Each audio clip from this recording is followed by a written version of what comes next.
I think really that is because success is painful, and what happens is people's tolerance for pain is low.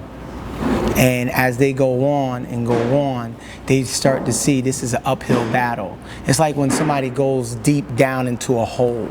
You know, let's just say you were walking along in the street and you just fall in a ditch, and that ditch is deep and dark.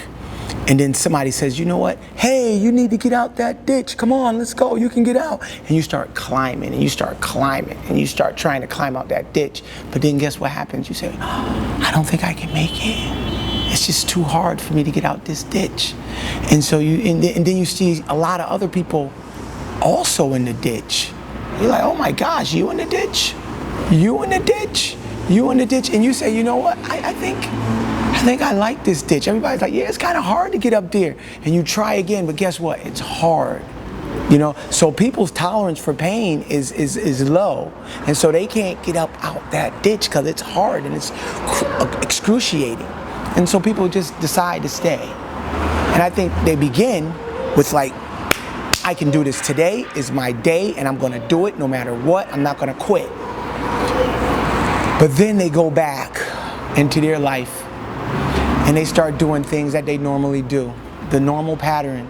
And it's hard to start, you know what I'm saying, once you do that constantly pattern that you normally do. The thing is, what people have to do is change their overall routine. If you start changing, when you start saying, I'm gonna start working out, now when you go home, you gotta start to work that out too. So if you was doing certain things, you gotta mix it up. You gotta do things differently everywhere in your life.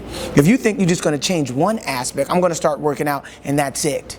If you don't do other things too, because other things is also, I consider it a workout. You know what I'm saying? Like you gotta working out is just a fitness, you know, it's just a term that you use to work things out of you. You know, so you gotta work it out at home. You gotta work it out in your job. You gotta work it out in your relationship. Because if you don't, those things are gonna start compacting and compacting, and it's gonna keep you compressed. And you're gonna say, I don't think I can do it. I'm gonna drink tonight. Or my relationship, my boyfriend, it's just too much pressure. It's not good for me. And so their tolerance is low. So how do we increase the tolerance? That's what we need to talk about. It's repetition. I can do this every day. And everything that you do and how you do it, you have to always remind yourself of what your premise is and what your purpose is until your heart starts to beat it. And when your heart starts to beat it, that's when change really takes place. I always say, look, if you speak from the heart, you reach the heart. The heart is where the change starts. You know what I'm saying? Speak from the heart, reach the heart. Because the heart is where change starts. You gotta have it here. If it's not there, it's gonna be hard to get. So every time you speak to somebody, you want that thought, and you want that premise, you want it to just slide right down to the heart. Anything you tell somebody, they grasp it mentally, you want it to slide right down to the heart, because the heart is where change starts. So once I know you got it in your heart and you believe in it wholeheartedly, it's gonna circulate throughout your veins, and guess what? You're gonna take this workout home with you.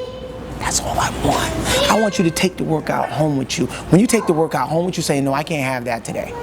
You know, I can't eat that today. No, I can't watch that today. You know what I'm saying? No, I gotta go to bed early because I know what I gotta do tomorrow. When you start doing that, I know things is happening right now. But if you go home and you're doing the same thing, the same routine, guess what? Plain Jane. That's what they call plain Jane. You that plain Jane, and the same thing. You're gonna be ordinary. And you trying to be extraordinary, but you're doing ordinary things, you're never going to get extraordinary results. And that's all I want from everybody, extraordinary results, because everybody got extraordinary stuff inside of them, but they just keep doing ordinary stuff. We got to stop it.